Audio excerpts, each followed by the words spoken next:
Alright, in this video we're going to learn how to solve two-step equations. Alright, so identifying the different operations in the specific equation 3x plus 7 equals 19, we're going to look at what's being done to the x term and how do we actually get the x all by itself to be considered solved. So the operations performed on x. So we're looking at the equation, and right now we're multiplying the x by the 3. So remember, if there's a number right in front of the x, it indicates that we're multiplying. In addition, we have the term 3x, and we're also adding to the 3x by 7. Okay, so that's what's being done specifically to the x. Now, to get the x all by itself, or to isolate it, we have to use the inverse operations of what's being done to the x. So kind of going backwards from the order of operations, we would have to look at the fact that we're adding 7 to 3x. So instead of, it's not subtracting, it's subtract.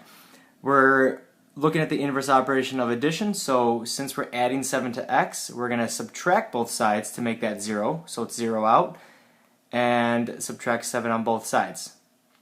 Now that we have the 3x all isolated all by itself, because now there's nothing, a value of zeros on the left side of the equation with the 3x, we can ignore it.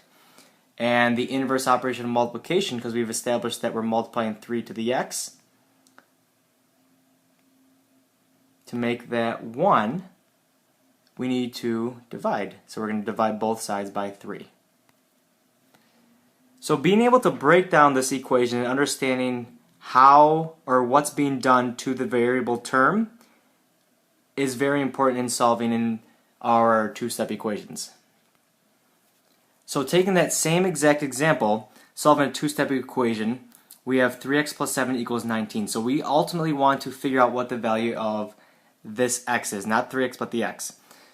So right now what's being done to the 3x is that we're adding 7, so we're going to isolate this term first by using the inverse operation of addition. So we're going to subtract 7 from both sides of the equation. Again, both sides are separated by the equal sign. So we're left with 3x plus 0 equals 12. Okay, we're zeroing out the left side, so we're just left with the 3x. We don't have to write down the 0 in our next line. And now we have a 3 times x equals 12, and we want to get the x all by itself. So the inverse operation of multiplication, we need to make this 0, so we're going to use division on both sides. So we have 1x equals 4, and we don't have to write down the 1, we just write down x equals 4. So this is a two-step equation because we have to first isolate the term 3x by subtracting 7 from both sides, and then we isolate the actual x by dividing both sides by 3. Example 2, we have a different situation. We have 4 times a plus 3 times a equals 63.